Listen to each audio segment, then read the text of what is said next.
Hello friends, कैसे हैं? फिर से मिल रहे हैं संडे कमेंट बॉक्स सीरीज के वीडियो में। आपके कमेंट्स लेते हैं और रिप्लाई करते हैं। चलिए, अगर आपके भी कुछ कमेंट हैं तो नीचे कमेंट बॉक्स में आप जरूर लिख सकते हैं। चैनल में नए हैं या पहली बार विजिट करें तो सब्सक्राइब कर लें और बेल आइकन को क्लिक करेंगे नोटिफिकेशंस के लिए। चलिए शुरू करते हैं। मैं हूँ डॉक्टर हरिशंकर सोनी और आप देख रहे हैं इजी डेंटिस्ट्री। आज का पहला कमेंट है फरहीन खान का। लिखते हैं, हेलो डॉक्टर आपसे पूछना है कि मेरी एज 24 है तो पहले मैं स्केलिंग करवाऊं या पहले अलाइनर्स लगवाऊं, क्योंकि मेरे टूथ के बीच में थोड़ा गैप है कैनाइन और प्रीमोलर के बीच और बहुत हल्का सा बाहर भी है। हाँ, बिल्कुल अलाइनर ट्रीटमेंट करा सकते हैं, इससे ठीक हो जाएंगे। और जो स्केलिंग का आप पूछ रहे हैं, पहले स्केलिंग करा सकते हैं, सफाई करा सकते हैं, उसके बाद आप अलाइनर ट्रीटमेंट करवाएं तो ज़्यादा बेटर होगा। Thank you. नेक्स्ट है गुलीम रोज खान। लिखते हैं, क्या कंपोजिट फिलिंग के बाद भी दर्द होता है क्या? मुझे खाने में दर्द हो रहा है जबकि आज फिलिंग कराए हुए 4 दिन हो गए हैं। देखिए, समझना है इसको आपको।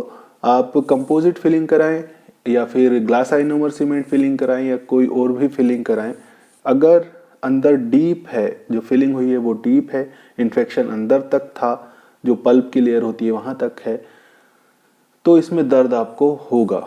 अगर एक्सरे आप एक बार करा लीजिए, अगर वहाँ तक है तो रूट कैनाल ट्रीटमेंट आपका किया जाएगा। या फिर नॉर्मली आपको दर्द हो रहा है तो एक बार चेक कराइए।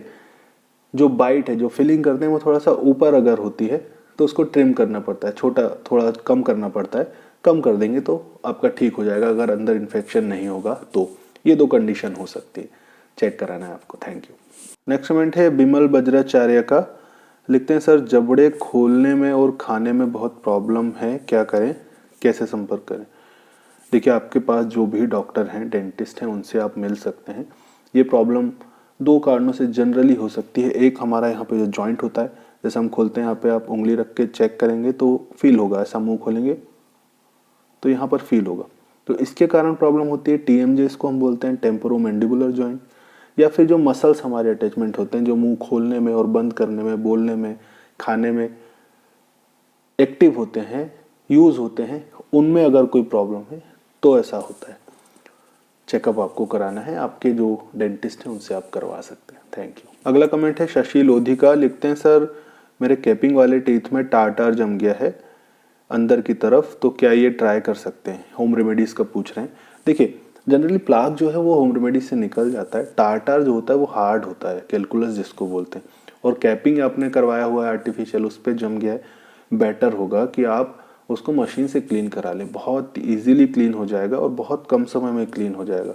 उसमें आप ऐसे अलग अलग अगर रेमेडीज ट्राई करेंगे और वो नहीं होगा, हो सकता है वो डैमेज हो जाए टूथ, जो कैप है, तो उसमें आगे प्रॉब्लम हो सकती है। ज़्यादा बेटर है कि आप उसको इजीली क्लीन करवा लें जाकर। Thank you.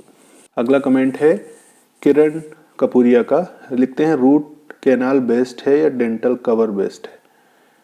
देखिए, ये दोनों अल्टरनेट नहीं है, रूट कैनाल ट्रीटमेंट और डेंटल कवर। जो कैपिंग अभी जस्ट जो पहले कमेंट में कैप के बारे में पूछा हुआ था, तो ये दोनों अल्टरनेट ट्रीटमेंट नहीं है कि हम रूट कैनाल करवा सकते हैं या डेंटल कवर करा सकते हैं। अगर आपको समझना है, अगर आपको दर्द है तो आपको रूट कैनाल ट्रीटमेंट ज़्यादातर कराना ही होता है। रूट कैनाल ट्रीटमेंट कराने के बाद ये कैप लगाया जाता है, जो कवर आप बोल रहे हैं, तो टूथ आपका प्रोटेक्ट हो जाता है। तो ये दोनों अल्टरनेट नहीं है कि हम रूट कैनाल ट्रीटमेंट कराएं या फिर कवर कराएं। रूट कैनाल ट्रीटमेंट करवाने के बाद आपको कैप लगाया जाता है, या फिर अगर अंदर इन्फेक्शन नहीं है, टूथ ऊपर से डैमेज है, तो रूट कैनाल ट्रीटमेंट की ज़रूरत नहीं पड़ती। कवर, जो कैप आप बोल रहे हैं, वो लगा दिया जाता है।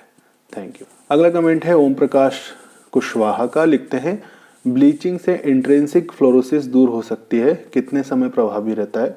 मॉडरेट फ्लोरोसिस में कितना कारगर है?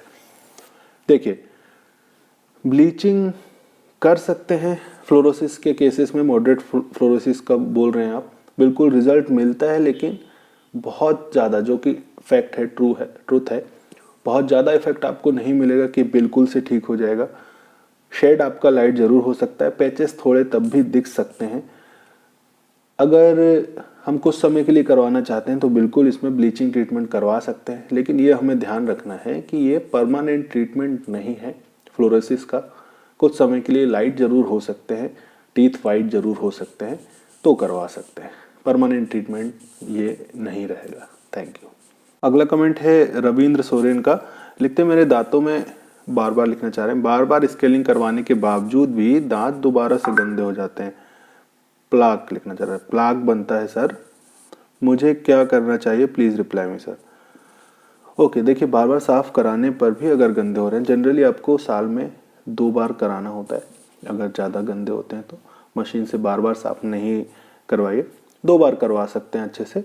और अगर बार बार गंदे हो रहे हैं तो ये आपको ध्यान रखना है कि आपको हैबिट चेंज करनी है आपकी।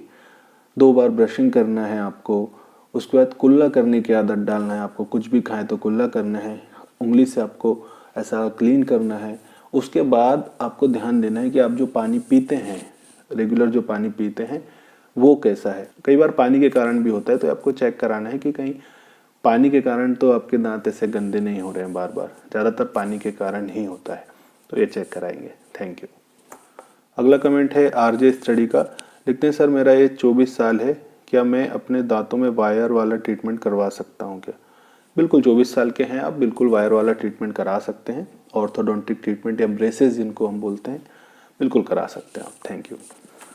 लास्ट कमेंट है उमेश त्रिपाठी का, लिखते हैं सर रूट स्टेम का ट्रीटमेंट क्या होता है? रूट स्टेम जब हमारा जो ऊपर का पार्ट है क्राउन, ये टूट जाता है और सिर्फ जड़ें फंसी होती हैं बोन में, तो ज़्यादातर रूट स्टेम का ट्रीटमेंट एक्सट्रैक्शन ही होता है, इनको निकालना होता है।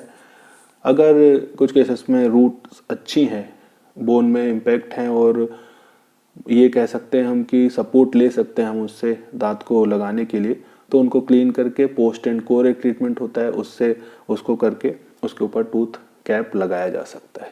नहीं तो ज़्यादातर केसेस में एक्सट्रैक्शन करना होता है। Thank you. तो ये थे आपके कुछ कमेंट्स और उनके रिप्लाई। होपफुली आपको आपके आंसर मिल गए होंगे। अगर आपको वीडियो अच्छा लगा है तो लाइक करना है, और कुछ कमेंट्स हैं तो नीचे कमेंट सेक्शन में लिख सकते हैं। चलिए अब जल्दी मिलते हैं नेक्स्ट वीडियो में एक और नए टॉपिक के साथ। Thanks for watching.